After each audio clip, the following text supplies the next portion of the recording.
Olá, esse é o Pod Clean, o podcast da Clean, um programa voltado para mães, pais e todo mundo que faz parte do universo infantil. Eu sou a Patrícia e estarei sempre aqui com vocês, conversando com especialistas para trazer muita informação em um bate-papo leve e bem divertido. Você pode acompanhar a gente através do Spotify ou do nosso canal do YouTube, além de ficar por dentro de todas as novidades, seguindo a Clean nas redes sociais.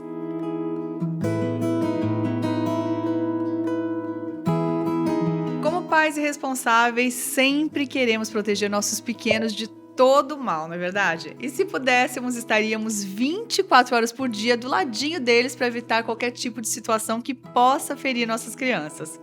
Mas isso é impossível, né? Os pequenos vão para a escola, têm amigos, passeios, festinhas. É ótimo. Mas a gente sabe que existem riscos e preocupações. Hoje o Pod Clean é um pouquinho mais sério do que de costume. Vamos falar sobre educação, proteção e prevenção ao abuso infantil. Porque apesar de ser um assunto difícil e muitas vezes até um tabu, é um problema que só resolvemos quando deixamos de ter medo ou vergonha de falar sobre ele. Nesse episódio temos duas convidadas especiais, a Bruna, mãe influenciadora digital, que todo mundo já conhece aqui no Pod Clean, e a Mariana, que é especialista em educação sexual. Sejam bem-vindas. Obrigada. Vamos começar então com esse termo, que dá até um peso, assim, educação sexual. Vou começar com a Mariana. O que é exatamente? Vamos lá. Eu vou partir do princípio de sexualidade baseado na OMS. Nada mais é que a energia do nosso corpo. Por exemplo, estarmos num momento aqui como esse, falando de um assunto tão importante e sério, nos traz um certo prazer, um bem-estar. Afinal de contas, estamos falando sobre ferramentas, de proteção às nossas crianças. Isso me traz um sentimento bom. Ou seja, isso é um movimento da minha sexualidade. Bruna, gosta de comprar sapatos? Bolsas? Gosto, né? Não tanto assim, gosto. Isso é um movimento da nossa sexualidade. Tudo que nos gera prazer e bem-estar é movimento da nossa sexualidade. Mas trazendo para o contexto infantil, que seria essa sexualidade dentro da infância? Eu vou fazer aqui uma maneira bem didática, bem prática para vocês entenderem. Vamos supor que a palma da minha mão é a sexualidade infantil. Os meus dedos são alguns ramos. Aspectos interligados à sexualidade infantil. Emocional, psicológico, religioso, financeiro, relacionamentos, tem vários outros. Identidade, personalidade, estão todos coligados à sexualidade infantil. E o que é a base da sexualidade infantil? O afeto. Então, a afetividade nos faz entender que o respeito. Olha, Bruna, até certo limite você pode chegar perto de mim ou próximo a mim. E é nessa afetividade pautada, na base da sexualidade que a gente consegue introduzir um ensinamento para as nossas crianças sem, de forma alguma, tirar a ingenuidade delas. Essa é uma questão bem importante para as mães, né, Bruna? A gente sempre fica pensando, mas em que momento? Já é hora? Tá certo? Não tá? Como que é na sua casa? Eu sempre busquei bastante informação em relação a isso, né? Acho que a gente vem de uma geração em que quase todas as mulheres em algum momento sofreram algum abuso sexual. Porque o abuso sexual não é só em si o ato sexual, né? A gente tem aí outras formas de abuso sexual. Então, assim, seja um toque, seja uma forma de chegar.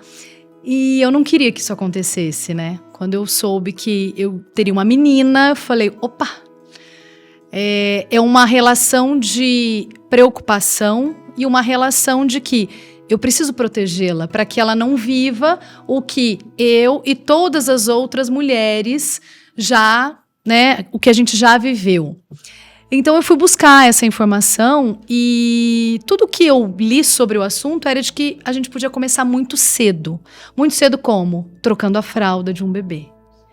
Então assim, ao trocar a fralda do bebê, o que eu faço? Eu peço licença. Olha, a mamãe tá te tocando para te limpar, filha.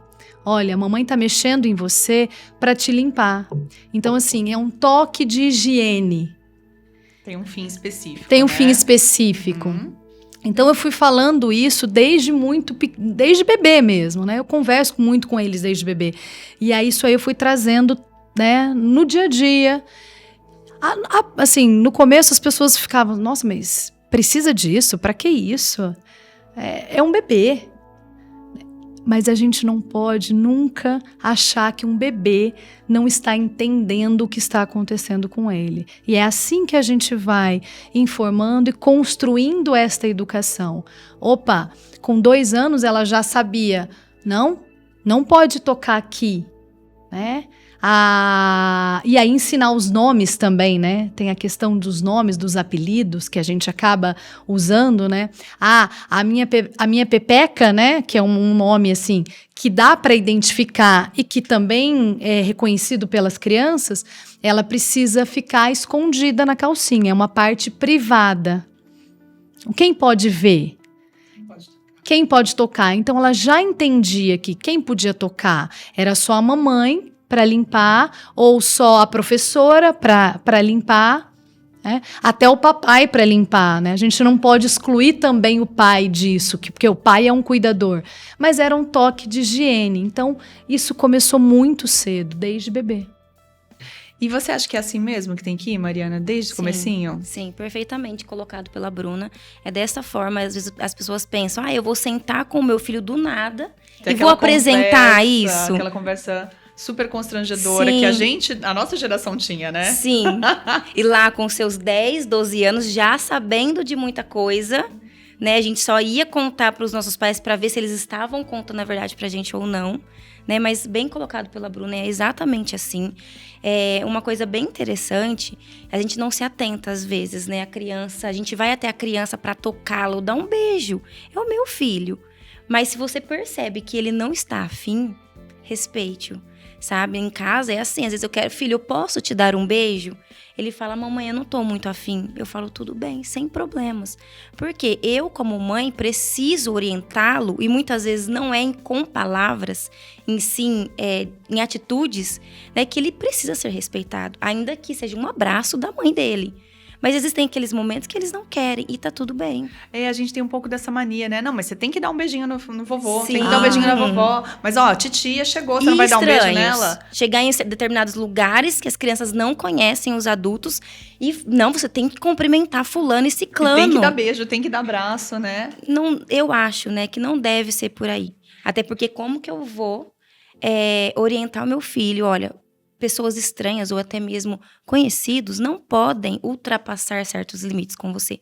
Se eu mesma, como mãe, ultrapasso. Incentiva, né? Ou incentivo, exatamente. Sim. E como é que a gente define isso? O que é ok, né? E o que não é? O que caminha para um lado que vai ser educativo e que vai ser importante ali para aquela criança construir o entendimento dela, né? Do que é a sexualidade em determinado momento e do que a gente pode insistir, por exemplo, mas pode insistir para dar um beijo? Pode? É certo, não é? Como é que a gente difere uma coisa da outra? É a gente se colocar sempre no lugar da criança. Você se sentiria à vontade de me dar um abraço? A gente acabou de se conhecer. Então, peraí, a minha criança talvez não esteja se sentindo confortável. É que muitas vezes a gente espera das crianças um comportamento que muitas vezes nem nós adultos temos. Então, eu acho que tudo que invade essa questão de tá legal pra mim, se eu estivesse no lugar do meu filho, talvez eu não me sentiria à vontade. Como que eu vou, né, implorar ou insistir para o meu filho fazer o mesmo, levando em consideração que cada criança tem a sua personalidade. Então tem aquelas crianças que vão chegar, vão cumprimentar todo mundo, vão abraçar todo mundo e tá tudo bem, se ela tomar partida disso, ok. Agora existem aquelas crianças que são mais tímidas, mais reservadas.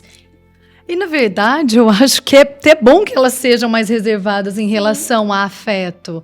Imagina a criança que chega em qualquer lugar e vai abraçando todo mundo e vai se colocando nesse lugar de estar aberta e disponível a tudo. Sim. Eu acho até perigoso. Então, assim, a minha filha é extremamente comunicativa, ela é extremamente extrovertida. Mas eu percebo que em muitos momentos de cumprimentar, de manifestar afeto, ela se retrai.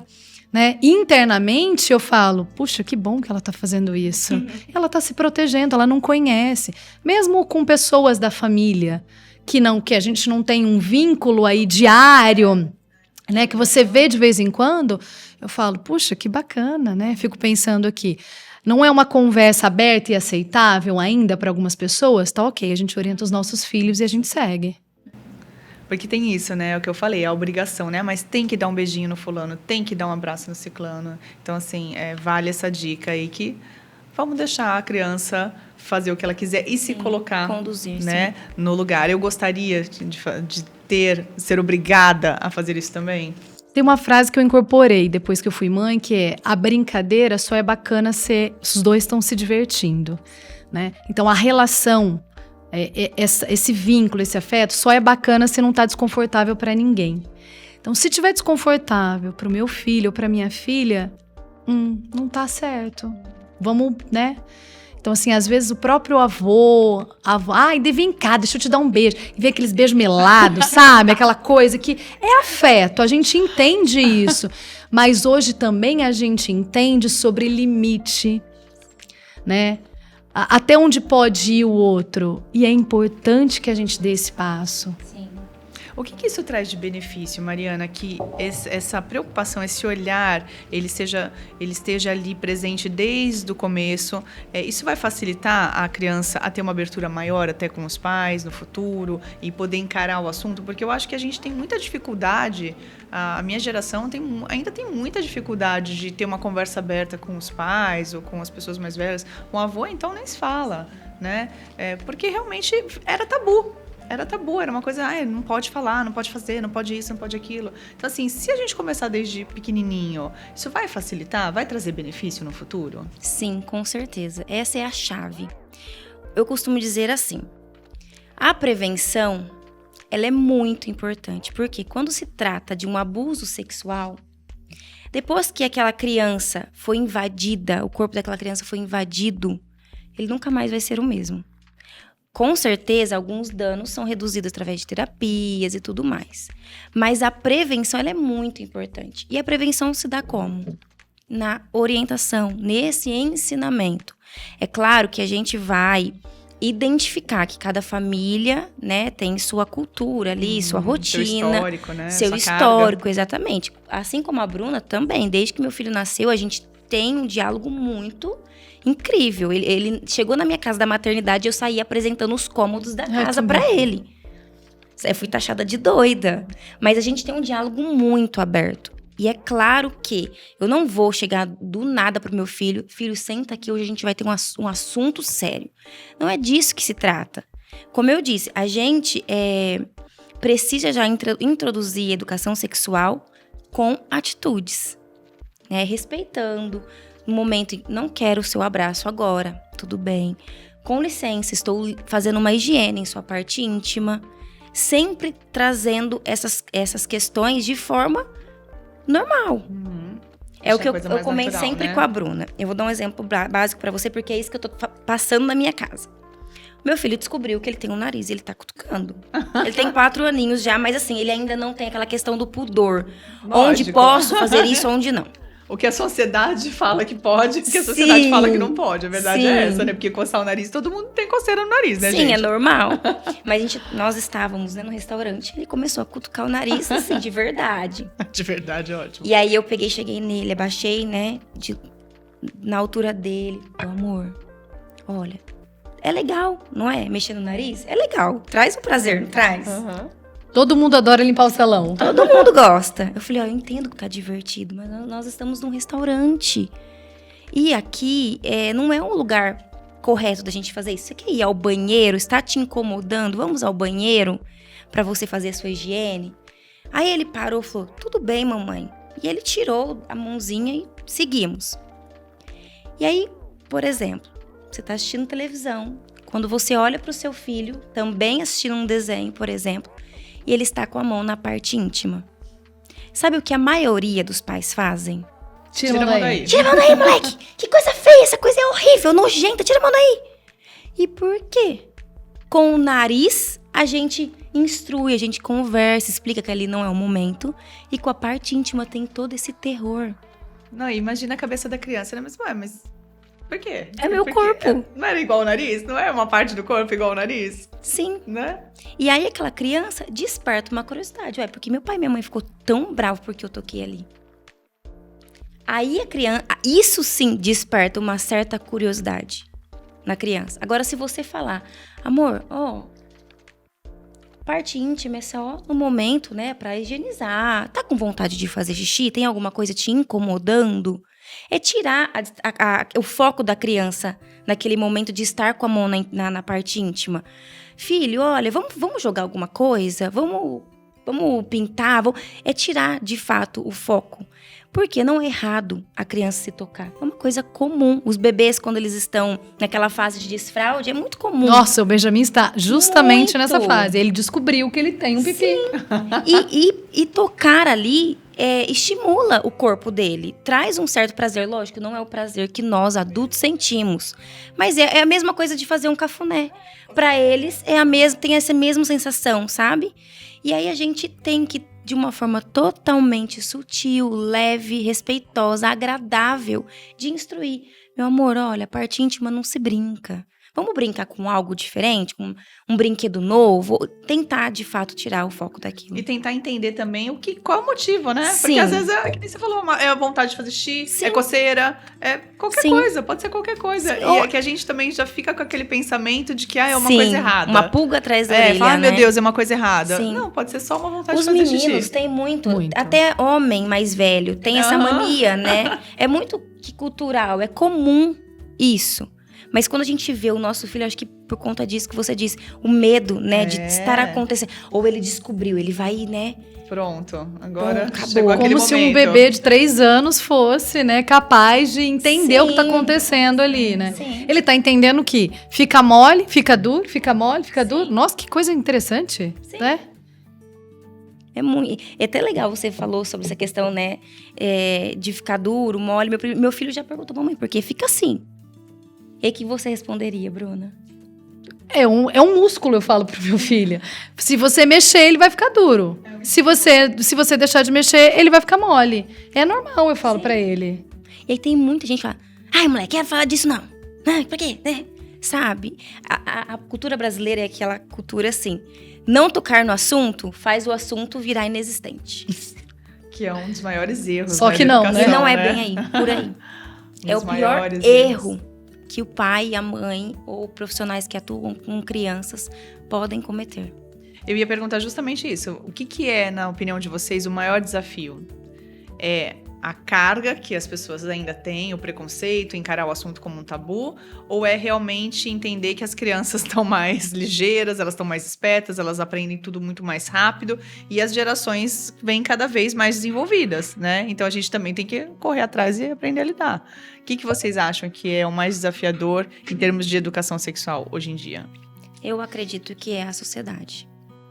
É a sociedade. Embora as crianças, elas, né, estão mais evoluídas, de fato a gente não pode negar, mas entendam bem, a sexualidade infantil, né, com esses aspectos que eu já mencionei aqui, o sexo, ela é fora.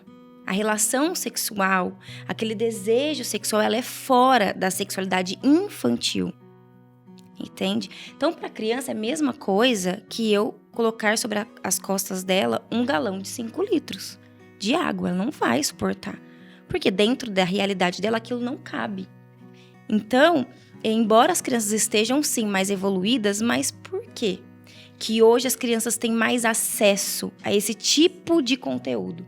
Porque os pais são negligentes, muitas vezes, nessas questões de liberar um uso desenfreado de um smartphone, de uma tela, de um YouTube, De uma música. de uma música, entende? Então, a gente tem muita essa dificuldade, por quê? Falar sobre sexualidade não pode. Meu filho não pode, não está na hora, ele é muito precoce, vai interferir na Vai vida estimular, dele, vai né? estimular. Ok, eu entendo. Né? Como uma educadora, ok, eu entendo. Não concordo, mas eu entendo. Mas aí você libera um smartphone com acesso ilimitado a qualquer coisa, como a Bruna disse. Aí a criança dança, rebola, vai até o chão. Ai, que bonitinho, olha só. Ainda grave e posta na rede social, expondo essa criança a todo tipo de, né, de gente que tem, inclusive, aí desvios, né, incríveis. É porque o que a Mariana falou, a sexualidade, ela não está só atrelada a um ato sexual, Não. né? A sexualidade a gente vê numa dança. Sexualidade é inerente ao ser humano, exatamente. todos somos a gente seres do vê, corpo. é a energia do corpo. E se tá em movimento... Tá estimulando. E aí, a gente encontra muito essa divergência, essa inversão. Uma música que fala palavras impróprias, até mesmo pra mim, de verdade, não é conteúdo pra mim, uma mulher, ouvir. Quem dirá uma criança. E aí você libera esse tipo de música, acha legal, acha engraçado, incentiva, sim, dança mesmo, nananã, mas não tem coragem de tocar em um assunto tão importante do corpo do seu filho. E aí eu me pergunto que, se não for eu, alguém vai orientá-lo. Alguém vai caminhar ao lado dele nessa jornada. Quem é essa pessoa? De que maneira vai ser De feito que isso, maneira vai né? ser feito isso? Então, eu prefiro que seja eu, né, dentro da cultura familiar que a gente tem, dentro dos nossos limites. A gente pode falar sobre consentimento, e aí essa criança, um menino e uma menina, crescerem num ambiente em que eles possam falar não. Né? A gente cresceu muito falando não e as pessoas achando que a gente estava dizendo sim. Ai, mas é não mesmo? Ai, você sabe, né? Quando a mulher fala não, é sim. Isso não existe. Então, hoje, minha filha, ela pode falar não, e eu preciso lidar com o não dela. Sim. Né, uma relação que eu acho também um pouco perigosa e que a gente precisa quebrar são coisas que se faziam. Então, assim, a mãe dá um selinho na boca da criança, do filho, da filha. O que eu tô dizendo? Que o corpo da criança, ele está acessível ao adulto. Né? Mas eu sou a mãe, eu posso. Quem disse que eu tenho plenos direitos sobre o corpo do meu filho? Então, a gente precisa pensar e não só reproduzir. A gente reproduz muita coisa, a gente não pensa para fazer. Então, assim, um selinho na boca do meu filho, da minha filha, precisa disso. O que eu tô dizendo com ele? Qual que é a mensagem? Que um adulto pode vir e fazer isso. Mas a mãe pode. O pai não pode, o tio pode. Sabe? Fica confuso, não fica? Então, para que eu vou fazer isso? Vai muito daquilo que a gente falou de cultura, né? De como a sua família age, como ela pensa e o que se enquadra ali, né? Mas são questões para se refletir e tomar cuidado, sim. Agora, o que eu queria entender é assim, como é que a gente faz a construção de, tudo bem, a gente começou ali desde pequenininha, explicando, pedindo licença e falando quem pode colocar a mão, quem pode tocar, o que é uma medida de higiene, o que não é. E aí, assim, quando a gente realmente pode caminhar para explicar o que é pra gente chegar na parte não só, né, da sexualidade do corpo, mas também para o ato sexual. Como é que é esse caminhar, esse processo aí? Tem uma idade mais adequada, um período? Tá, é assim, não existe um período, não existe uma idade. Meu filho atingiu lá seus 10, 12 anos, agora eu vou falar. O que acontece? Hoje é recente, né? A BNCC colocou como grade na ciência, né, os órgãos reprodutores. E isso vai lá do 8º ano do ensino médio. Então, quantos anos teria essa criança? 8º ano vai ter 12. 12 anos. 12, 13 anos. E aí, assim, vocês me respondam. Vocês acreditam mesmo que a criança com 12 anos já não sabe? Já nada ouviu sobre o várias assunto. versões, várias e várias versões sobre o assunto, né? Entende? Mas vamos supor que essa criança não saiba. Vamos supor que ela está lá numa aula de ciência, é abordado esse assunto, e ela chega em casa cheia de curiosidade. Mamãe, olha, eu ouvi sobre isso. Se a sua criança desperta o interesse sobre relação sexual, você introduz. E é muito importante o quê? Nunca, jamais mentir. Independente de quantos anos tem essa criança. Meu filho tem 4 anos e meio E há uns 2 meses atrás, nós tivemos uma conversa, porque ele quis saber como era quando ele morava na minha barriga. Ele não perguntou como ele chegou lá, entende? Então, assim, eu só respondi exatamente o que ele me perguntou. Eu também não preciso adiantar também, né? Não, até porque a idade dele, como eu disse, ainda não tem essa pegada de... Existe uma relação sexual, um ato entre homem e mulher. Eles ainda não têm essa idade para discernir essas questões. Entender, né? Não tem. Então, ele me perguntou como era, como que foi que eu descobri que ele estava na minha barriga. Como foi? Foi um diálogo mais lindo que eu já tive na minha vida. Porque eu não menti para ele. Eu não disse que foi a cegonha, eu não disse que eu engoli uma sementinha. Assim como foi nos passados, né? Eu, pelo menos, ouvi isso. Que a gente vinha da sementinha, da cegonha. Que a cegonha derrubava a sementinha na casa, enfim. Aí a criança vira e fala, então vamos plantar um bebê ali. Exatamente. E aí essa criança chega, vamos supor... E é incrível que as crianças, elas são muito... Elas absorvem demais aquilo que a gente orienta. Aí chega na escola, o professor apresenta o órgão, um pênis, uma vulva, que são aparelhos reprodutores. Mas a minha mãe disse que veio da cegonha. Mas você mentiu pra mim. Você quebrou algo em mim.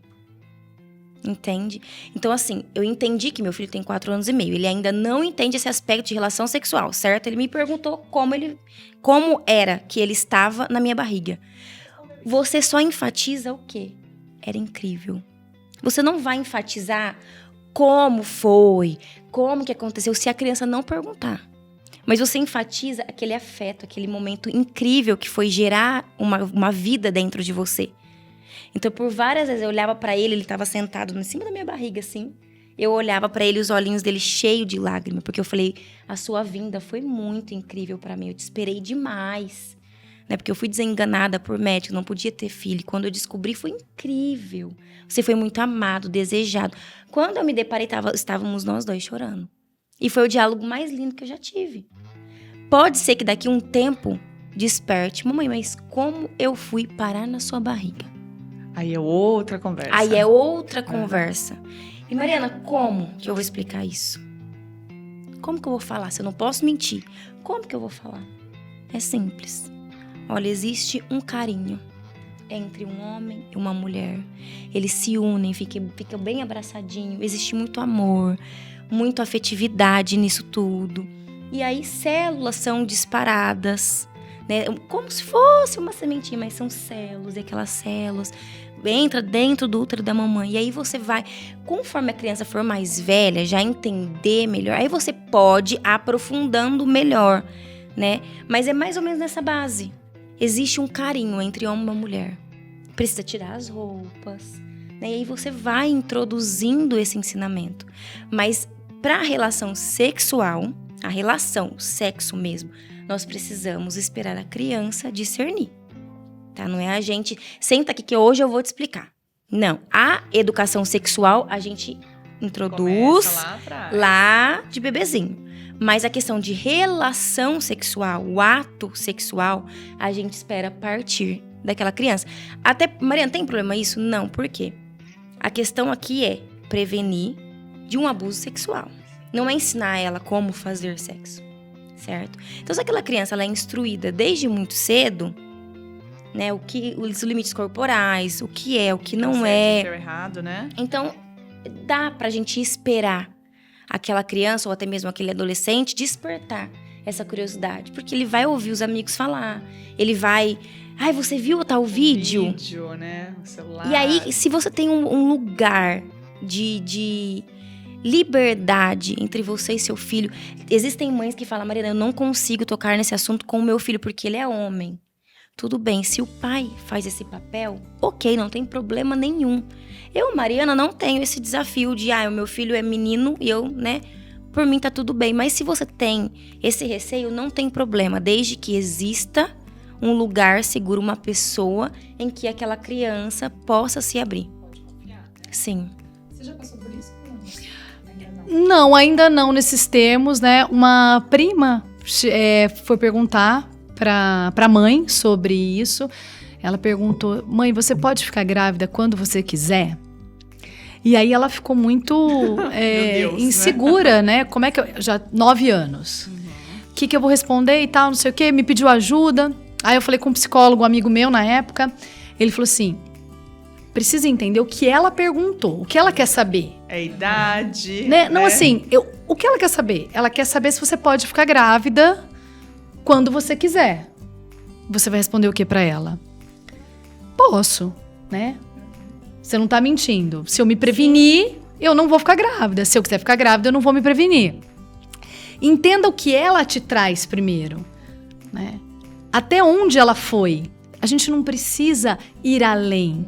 Então, a criança, ela traz isso. E simplesmente ela quis saber isso. Aí eu retornei pra ela. Se ela só te perguntou isso, você responde que sim ou não, né? E se você quiser, você vai sentindo na conversa se você pode um pouquinho mais. Se ela quer que você vá um pouquinho mais. Exatamente. E aí a conversa foi. Porque às vezes a gente quer... né? Assim, a surpresa é grande, o medo é grande de não saber corresponder, que a gente quer antecipar as coisas. Sim. E a criança, ela só quer entender um pedacinho. Né? A gente não precisa aprofundar em questões em que a criança não está pronta e não está trazendo. Sim.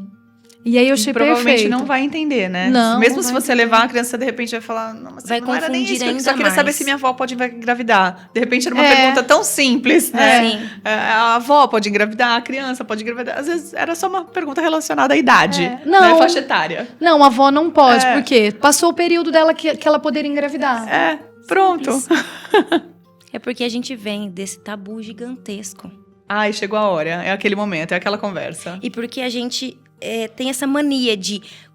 Você mesmo falou no começo, né? A palavra sexualidade. Bum. Educação sexual. Fala, como assim? Educação sexual? Vou ter que ensinar alguma Sim. coisa? Né? Acho que é a primeira coisa que passa na cabeça. Mas eu Sim. vou ter que ensinar alguma coisa? Sobre esse assunto? A Mariana fala que há uma dificuldade em se aceitar este termo, né? Educação sexual. Muito. Em escola, até em lugares que você leva isso, igreja e tudo mais. Mas a gente precisa falar. É urgente. A gente precisa deixar com que nossos filhos se sintam à vontade com eles, com o corpo deles. Saibam dos limites. Porque assim, eu não vou estar com a minha filha e com o meu filho sempre o tempo todo. Então, quem vai estabelecer limites? São eles. Quem pode dar o consentimento sobre alguma coisa? São eles. Então, se a gente não educar, a gente está livre para que eles recebam o que eles quiserem de quem quiser, suscetíveis a qualquer coisa, a qualquer situação. E tomar também atitude sem discernimento. Né? Porque eu acho que isso é o principal. Porque pode falar que sim, falar que não, mas sem entender por que aquilo é importante. Porque o sim ou o não são importantes, né? Então, acho que ter o discernimento é o principal aí, né?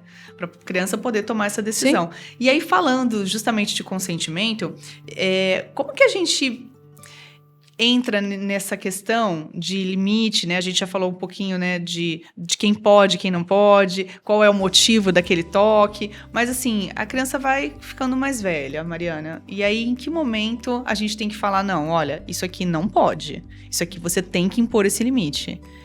Tem também uma fase, uma idade adequada?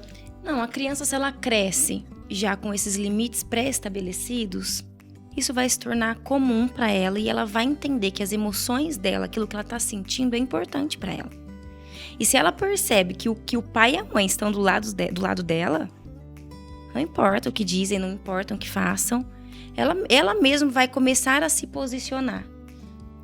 O Davi, no começo do ano, né, na reunião de começo do ano, tinha passado acho que 2 do primeiro bimestre, a professora falou, olha, o Davi ainda tem muita dificuldade em se posicionar, né? A amiga fulana de tal, a amiga ciclana de tal, ainda domina sobre ele. Eu falei, tudo bem. Pensei comigo que eu preciso tratar com ele a autonomia. Eu não vou chegar na minha casa e senta aqui, a gente vai começar a estimular a sua autonomia. Não é sobre isso. Eu comecei a delegar algumas funções. E uma coisa muito interessante é que ele pintava, né? Fazia um desenho. Ele vinha pra mim, mamãe, o que você achou do meu desenho? E aí eu retornava a pergunta para ele: o que você achou? Porque a gente tem essa cultura de que a criança precisa agradar o adulto. Então a criança, ela já vem com esse: tia, o que você achou do meu desenho? Olha, professora, o que você achou do meu desenho? E aí o interessante é que a gente comece a retornar essa pergunta para ela: o que você achou? Porque aí a criança começa a entender que a opinião dela é importante também. E aí eu comecei a fazer alguns exercícios básicos com meu filho. Comecei a... Você quer escolher a sua roupa hoje? Sabe? Coisas simples. E aí, há uns 2 meses atrás, eu fui, né, novamente para a escola, numa reunião de pais, e dessa vez foi separado. Então, eu consegui entrar mais profundo com a professora em alguns detalhes. Ela falou: Mariana, o Davi teve uma evolução gigantesca, porque agora a fulana de tal não manda nele nem se ela quiser. Agora ele já começou a impor limites. É claro que tudo se dá através do desenvolvimento do cérebro daquela criança, né? O Davi já está passando por uma fase, né, em que o cérebro está passando por uma construção bem maior, né, entre os neurônios e tudo mais. Mas em casa eu também comecei, né, de uma forma mais intencional, mostrar para ele que o que ele pensa, o que ele sente também importa. Eu sempre falo sobre a cosquinha. É muito legal a criança receber cosquinha, mas vai existir um momento que ela vai pedir para parar. E aí? Mamãe, tá doendo, não quero mais. Se afasta, tudo bem. Até porque envolve o toque, né? Não é uma brincadeira como as outras. Então, exatamente. Também a cosquinha eu acho uma coisa bem delicada, sabia? Sim. Então, são nesses aspectos que a gente vai instruindo de uma maneira... Você percebe que é tudo muito sutil? É intencional, sim, mas é sutil, é leve. Trazer essa educação sexual para os nossos filhos, para as nossas crianças, não é uma coisa que vai invadir, né, aquilo que a criança não está preparada ainda para receber. É muito pelo contrário. Hoje nós temos livros, né, de histórias contadas incríveis. Músicas, né? Músicas de muito livre acesso. Hoje você compra um livro fantástico por R$40. E aí é nessas histórias, é com fantoche, com 10 minutos, né, Bruna? Eu nunca vou esquecer de uma palestra que a Bruna deu pra gente. 5 minutos de algo intenso. Tá ótimo pra criança, porque aquilo já vai preencher. E por que não trazer ensinamentos como esse? Né? Ah, mamãe, conta uma historinha pra mim. Conto. Compra lá, eu vou falar os nomes. Pipo e Fifi, Meu Corpo, meu Corpinho, Não Me Toca Seu Boboca. Tem vários livros, né, que a gente instrui para os pais contarem ali uma história antes de dormir. E aquilo vai gravar, vai ficar marcado na cabecinha daquela criança. E ela mesmo vai... hábito, né? Também. Sim. Isso vai virando um hábito. Agora, Bruna, como é que se você acha que essa questão de impor limites, não só para a sexualidade, mas assim, a partir do momento que você vai incentivando essa autonomia na criança, isso também facilita para a hora que ela tiver que impor um limite relacionado à sexualidade? Eu acho que a gente nunca pode subestimar os nossos filhos, né? E hoje, graças a Deus, as crianças elas ganharam um outro papel na sociedade. Não são mais, é só criança. Sim. É só criança, não vai falar nada, não tem vontade, não tem desejos. Por isso que é preciso, olha, o que você sente importa, o que você fala importa, o que você traz para mim importa. A criança ela vai construindo a sua autoimagem, né, de uma maneira segura, de uma maneira com que mais para frente ela possa virar e falar: não quero, isso não me faz bem. De todas essas fragilidades que a gente vem, de que eu precisava, né, aceitar, de que eu precisava agradar, de que eu precisava de validação, né? Tô bonita? Você me achou bonita com essa roupa? Eu falo: filha, vai lá se trocar, né? Ela já tá nessa fase. Vai lá se trocar, e ela se troca, ela faz maquiagem e tal, porque é da personalidade dela. E aí ela se olha, eu falo: e aí? Tô bonita. Que ótimo. Então, assim, há uma segurança na sua imagem. Né? A gente forma crianças que serão indivíduos que são fortes o bastante para sustentar o que eu penso, o que eu sinto, o que eu falo. Agora tem um detalhe, né? A gente tá falando aqui, né, de pessoas que conseguem ter esse diálogo, né? Que conseguem dar essa abertura para os filhos, conseguem criar esse ambiente seguro para que as crianças se abram e falem sobre assuntos que muitas vezes, né, são um pouco mais delicados. Mas e para quem não consegue? Que dica vocês têm para dar? Por criação, por histórico familiar, cultural, enfim, aquela pessoa que não consegue. O adulto é travado para se abrir. Então, assim, como que a criança vai ser, né? Que dicas vocês duas podem dar para essas famílias que têm essa dificuldade e não estão sabendo lidar com ela? Eu acho que a minha maior dica é vá se conhecer primeiro. Né? Os filhos, eles nos dão a oportunidade de nos reconhecer. Eu sou uma pessoa antes de ser mãe, sou uma pessoa totalmente diferente depois de ser mãe. As pessoas, nossa, mas você mudou desse tanto, tal. Graças a Deus, né? A gente não continua o mesmo, que bom que a gente pode mudar. E os meus filhos me permitiram eu me reconhecer, eu me reconectar, eu entender o que era ok pra mim, o que não era, que relações que eu queria e que eu não queria. Então, os filhos, eles nos trazem isso. Ela tem uma trava de falar sobre qualquer tipo dessas coisas. Eu acho que nada é mais simples do que conexão. Se eu estou conectada com o meu filho, eu posso ter qualquer tipo de conversa. Se ela é honesta, se ela é sincera e se ela é gentil. Verdadeira, a gente não pode subestimar, a gente não pode achar que a criança não está entendendo, que a criança não está assimilando, que a criança não está absorvendo. Os meus filhos... tudo bem de contar uma mentirinha aqui, porque depois tá tudo certo. Não vai lembrar, vai esquecer, né? Tem coisas que eu falei pro Benjamin, ele tá com 3 anos e meio, que eu falei para ele, quando ele tinha 1 ano e meio, ele me repete. Então, é confiança, vínculo, conexão. Se permita abrir. Eu acho que entregar isso para uma outra pessoa, a Mariana falou, às vezes tem um cuidador, o pai, né, que se sente mais aberto para falar isso, tá ótimo, né, é importante, né, é bacana, inclui, né, esse companheiro nisso, se ele assumir ainda mais essa função, mas não tira esse papel de você, né. Hoje em dia a gente não pode mais dizer que, eu não sabia, eu não sei o quanto isso impacta.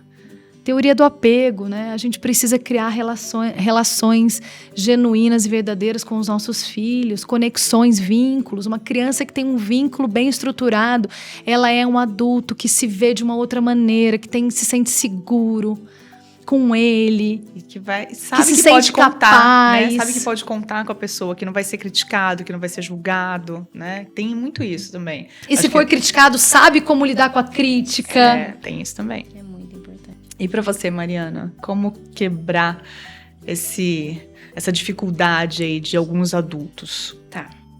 Talvez eu possa parecer até um pouco rude, tá? Mas é como um olhar de profissional mesmo. Não tem como você conhecer a fundo o que se trata a educação sexual infantil e não se permitir ser como que eu posso explicar? Deixar fluir de você o que isso significa. É diferente de eu explicar algo pro meu filho que não vai afetá-lo lá na frente. Curiosidades que a criança começa a apresentar. A educação sexual, ela precisa ser intencional. Porque, como eu já disse e vou repetir, a gente precisa trabalhar no preventivo. Então, não tem como você sair dessa bolha do senso comum. Você conheceu só um pouquinho a fundo do que de fato se trata a sexualidade infantil e não desejar que o seu filho aprenda sobre. Por quê? Porque isso pode prevenir ele de algo que deixará marcas profundas para o resto de uma vida. Então, assim, a gente precisa sair desse lugar de senso comum. Eu ouvi dizer, os meus pais diziam, os meus avós diziam, como a Bruna mesmo já ressaltou. Hoje não tem como a gente fingir demência, porque a um clique de distância tem todas as informações. A gente não precisa se formar em pós, né, fazer grandes especializações para entender sobre. É uma coisa tão simples, tão relacionado a tudo que engloba o ser humano, que não tem como você descobrir a fundo do que se trata a educação sexual e não fornecer para o seu filho. A Mariana tem materiais gratuitos. Sim.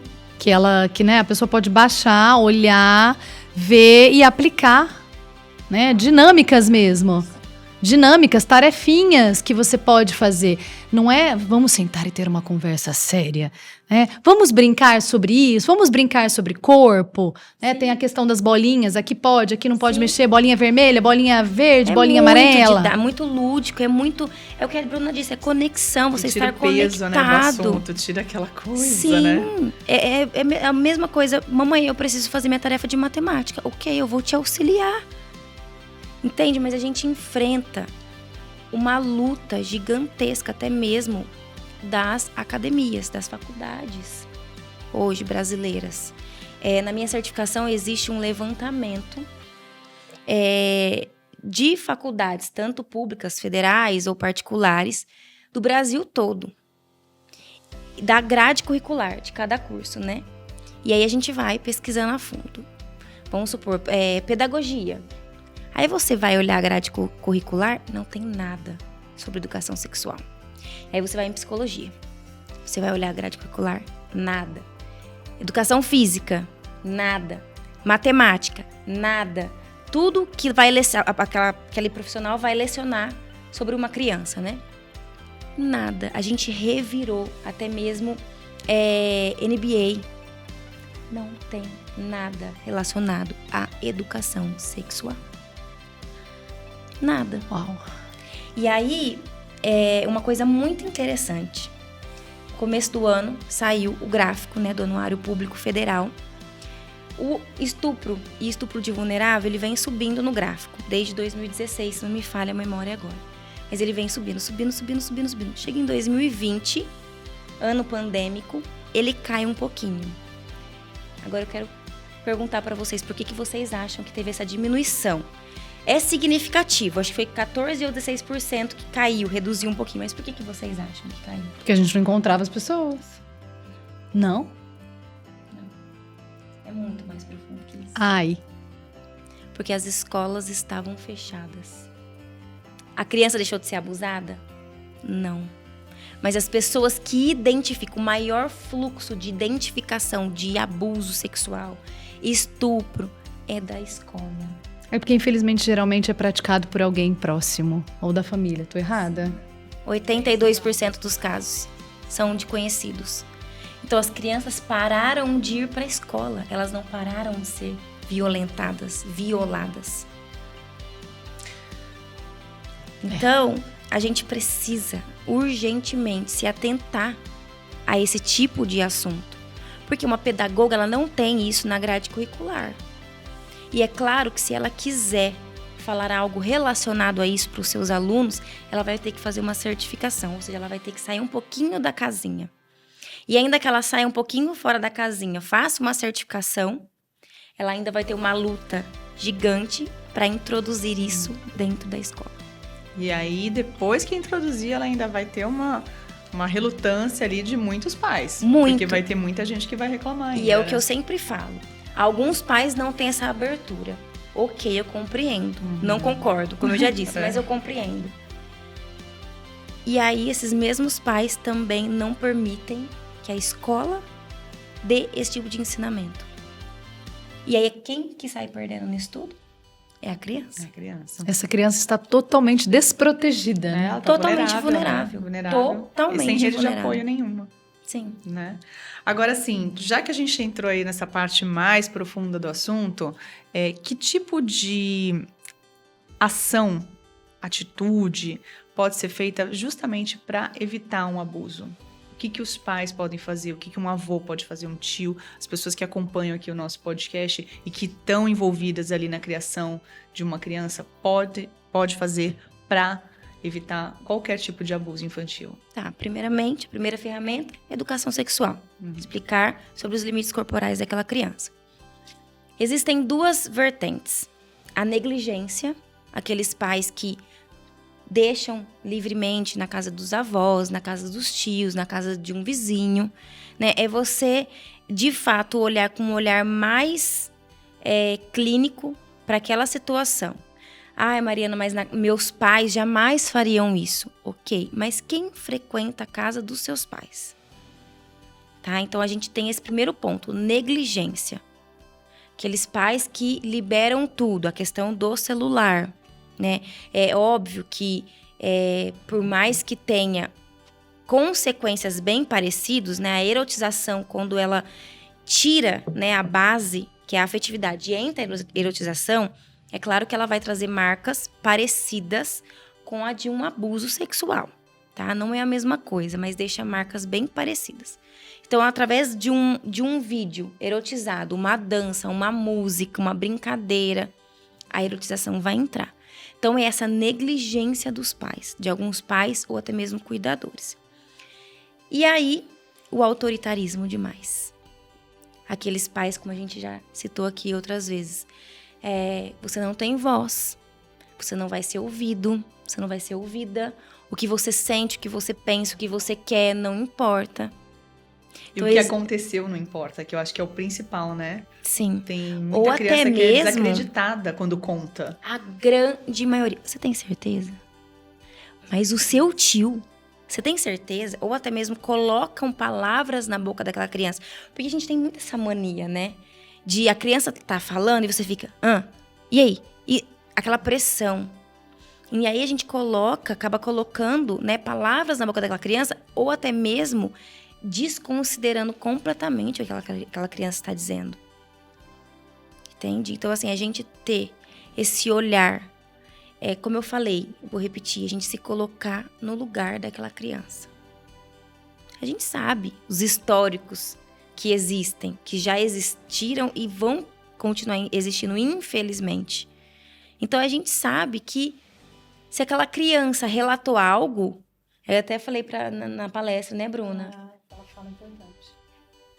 2% dos casos, crianças inventam abuso sexual infantil.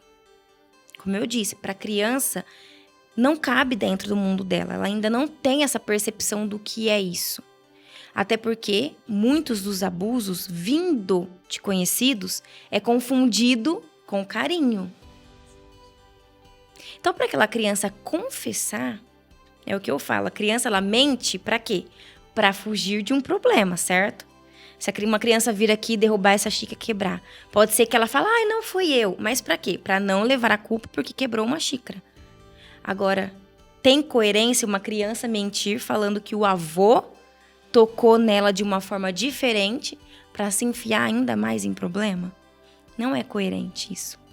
Até porque, como eu já disse, não cabe dentro do raciocínio de uma criança esse tipo de comportamento advindo de pessoas tanto conhecidas ou desconhecidas. Então, a gente precisa estar atentos a esses pontos. É muito difícil, né, muitas vezes encontrar o equilíbrio. Mas até onde eu estou sendo negligente demais, até onde eu estou sendo autoritário demais, é de fato a gente encontrar esse equilíbrio juntamente com a educação sexual, juntamente com um lugar de segurança de eu confio em você. Você pode abrir diversos assuntos para mim, que eu sempre estarei aqui, né, na prontidão em te ouvir, em te acolher. É nesses pontos que a gente vai fechando. Mariana, se eu fornecer educação sexual, meu filho estará imune? Infelizmente não, porque não depende só da gente, tá? Mas o fato daquela criança ter acontecido algo, vamos supor, alguém invadiu ali os limites corporais dela. Ela tem educação sexual em casa. Ela sabe disso, ela entendeu. Ela entendeu. E aí, aquele abusador, ele tentou uma vez, porque aquela criança já correu contar para os pais, pro local de segurança dela.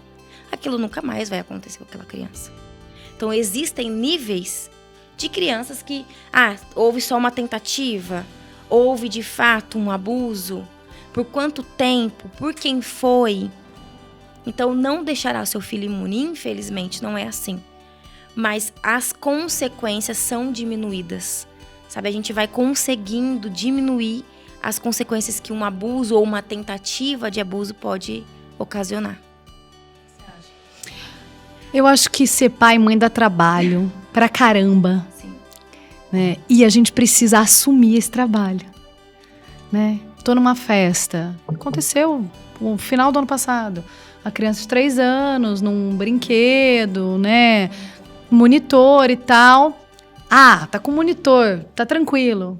Quem é o monitor? Você conhece, já viu? Nunca viu. Não, então assim, Vai em não festa dá toda pra hora, eu nunca achar, viu. não dá pra eu achar que eu vou ter um filho e vou numa festa sentar e me divertir e curtir sem ao menos saber com quem tá, onde tá. Essa criança tá no meu campo de visão? Essa criança, ela tá sendo monitorada por alguém da minha rede de apoio que eu confio? Não, não tá. Então eu e o pai vamos trocar. Sim. Né? Então assim, dá trabalho ter filhos. E este é o nosso maior trabalho. Sim. Então assim, eu preciso assumir, estar neste lugar, me autorresponsabilizar por essa criança, monitorar, estar junto, se conectar, falar, eu confio em você, você pode falar qualquer coisa pra mim. Dá abertura, né? Faz Dá toda a abertura, dá total diferença, porque se acontecer qualquer coisa, essa criança, ela sabe que ela vai correr, ela vai me contar e ela tem alguém que a proteja. E o interessante, pegando um gancho do que você está relatando, lembra que eu disse que a educação sexual, ela muitas vezes você vai agir mais do que falar? Como que a gente mostra que essa criança está no lugar de segurança? A criança veio, tombou esse copo, derrubou água. Menino, de novo você derrubou. É um lugar de confiança? A gente tem relatos, tá? Inquéritos policiais que já foram pro fórum, julgados e tudo mais, que muitas das crianças falam pro júri ou até mesmo pro psicólogo florense, né, que atende. Eu contar pra minha mãe, não, ela me bate porque eu derrubei suco no sofá. Entende? Então não é a gente falar, ó, você tem um ambiente seguro. Mas a tua demonstração é ao contrário. Como que aquela criança vai falar pra mamãe, mamãe, o vovô, o seu pai, me tocou? De uma maneira que eu não gostei. Diferente, um toque diferente do que você e o papai fazem comigo. Se aquela mãe grita por qualquer coisa, se aquela mãe bate o tempo todo, se aquela mãe, né, é imprevisível. Porque a criança, ela precisa de um lar previsível. E ela precisa de acolhimento, né? Então, se Sim. ela não é acolhida nem quando derruba sem querer uma xícara, né? Sim. Então, é nesses ambientes, é nesses momentos em que nós colocamos em prática também a educação sexual. Porque a criança não aprende pelo que a gente fala, ela aprende pelo que ela vê, Sim. né? Eles usam os neurônios espelhos, eles espelham a gente o tempo inteiro. O tempo inteiro. E aí eu acho que também vale a gente falar aqui, gente, que se a pessoa tiver muita, mas muita dificuldade, vai procurar um profissional. Sim, É o que a claro, Bruna disse, sim. Vai procurar um claro. profissional, vai se conhecer, que nem você falou, Bruna, né? Assim, olha, eu não consigo de jeito nenhum. Até porque pode Vai ser que... procurar É um uma tabu. alternativa. Às vezes essa própria pessoa pode ter passado por um trauma. Sim, né? É o que eu ia dizer. E ninguém sabe, ou talvez Ou até aquilo mesmo tá ela lá, não sabe. Talvez não Eu já saiba, atendi né? pessoas que ela me relatou, eu não consigo me relacionar com ninguém. E a gente começou a entrar mais profundo e ela falou, peraí, eu tive um estalo agora. Na minha infância aconteceu isso. Você acha que pode estar relacionado? Com certeza. Você sofreu um abuso sexual. Ai, mas era de um parente. Você sofreu um abuso sexual. E isso vai deixar marcas. Ainda que a pessoa não lembre. Por quê? Quando é muito traumático, né, o trauma ele é colocado, jogado de escanteio no subconsciente. Então, talvez aquela pessoa não se lembre do que aconteceu.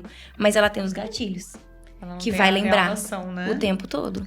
Então, se esse lugar de se reconhecer, de reconhecer sua falha, por que esse assunto me machuca tanto? Uhum. Por que ele me incomoda, Por que ele me né? incomoda? Eu não consigo, tanto? né? Eu não consigo falar a respeito, não consigo lidar com ele. E nada como se conhecer, reconhecer e procurar ajuda. Eu não podia ouvir o meu filho chorar quando ele nasceu. O choro dele, o grito dele me incomodava. E aí eu fui descobrir o porquê. o meu choro não importava para os meus cuidadores. Pode chorar, faz bem pro pulmão. Então, isso acionava gatilhos em mim. Era desesperador eu ouvir ele chorar. Ele tinha dias. Eu não suportava ouvir ele chorar. Eu tranquei ele dentro do quartinho dele. Falei, ele vai ficar lá até ele parar de chorar. Ele tinha dias. Inconsciente. E aí, depois, mais a fundo, né? Eu falei, meu Deus. Eu preciso reconhecer o porquê que esse choro me incomoda tanto. São as nossas sombras que os nossos filhos trazem. Não, e a gente tá falando de uma profissional, né? Olha que bacana Sim. esse relato, Sim. né, da Mariana, de abrir isso pra gente aqui no Podclean, que assim, de falar de uma fragilidade e que assim, é uma profissional, né? Sim. E mesmo assim demorou pra reconhecer. Não, é isso que eu trago pras mães, né, do meu Instagram. Sempre que tem uma situação adversa, eu gosto de relatar ali, porque elas acham, né, a grande maioria das mães, que pra mim é fácil, porque eu estudo sobre.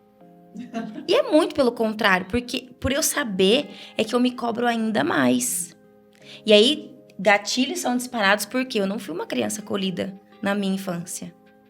Eu fui negligenciada emocionalmente dizendo, né? Sim. Então, pra mim é ainda mais difícil, porque eu sei que o meu grito, ocasiona no cérebro do meu filho. Eu sei o que a minha negligência pode ocasionar na vida dele na fase adulta. Então, assim, tem hora que ser o João sem braço é mais fácil. É muito mais fácil, é um lugar mais confortável. Só que é algo que eu levo pra minha vida. Certa vez eu ouvi, né, um pastor dizendo: você vai chegar diante de Deus e você não vai prestar contas da vida do seu marido. Você não vai prestar contas da vida dos seus pais, dos seus avós. Mas você vai prestar contas da vida dos seus filhos. E o que você vai dizer pra Deus? Olha, Deus, eu falei. Nasceu, cada um. Então eu sempre tive isso comigo, do que eu vou olhar pra Deus e vou falar pra Ele a respeito do meu filho. Olha, Jesus, eu falei sim, sabe, eu tive meus problemas, meus defeitos, mas eu lutei. Se o meu filho escolher algo diferente lá na frente, é a escolha dele. Mas eu, como mãe, não negligenciei nada. Tudo que estava ao meu alcance, eu fiz por ele. Então eu levo isso sempre pra mim, por mais difícil, como a Bruna já disse, é muito trabalhoso ter Nem filhos. que seja necessário buscar ajuda, né? Pra você É mesmo, muito antes de importante. oferecer ajuda É pro o que eu seu sempre filho. falo, e eu me espelho muito na Bruna. De manhã eu abro o Instagram, ela tá lá meditando. Aí eu falo, eu não vou faltar da academia hoje. Eu fui buscar, né? Era uma coisa que também faltava em mim. Agora eu tô estudando psicologia positiva, neurociência e mindfulness. Porque eu tive um processo de reconhecimento depois da maternidade muito profundo. Né? É Que transformador demais. e que foi me cutucar em gatilhos que eu tinha. Poxa, eu preciso me conhecer melhor. E aí eu estou neste processo, né? De me reconhecer, de ser um ser humano melhor para mim, para os meus filhos, para que eles sejam seres humanos bons o suficientes para eles. Adultos melhores do que você foi, né? Adultos melhores, né? Acho gente que tenha saúde isso que a gente mental, saúde emocional. O que eu quero para os meus filhos? Que eles sejam sobreviventes? Ou que eles... Assim como nós somos. Assim como nós somos essa geração de sobreviventes. Mas é para ser sobrevivente na vida? É só isso. É só permanecer vivo, né? Ou eu quero que eles tenham saúde mental, Prazer. que eles saibam, né, ultrapassar os desafios e não se sentir derrubados, que eles consigam levantar. É um longo processo, né, gente?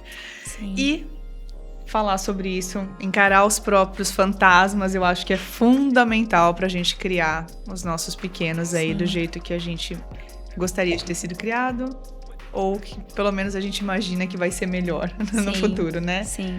Meninas, mais uma vez, muito obrigada pela Eu que presença de agradeço. vocês. Acho que a gente conseguiu aí falar de uma maneira um pouquinho mais leve, né? Sobre esse assunto que às vezes parece pesado. Sim. Não deveria ser, mas é. E a gente espera também que vocês tenham tirado algumas dúvidas e consigam aí, através dessas dicas, desses depoimentos, construir um ambiente seguro para os seus filhos, para os seus pequenos aí, para todo mundo que tá precisando de um olhar carinhoso. A gente se vê no próximo Podclean. Um grande abraço e até lá.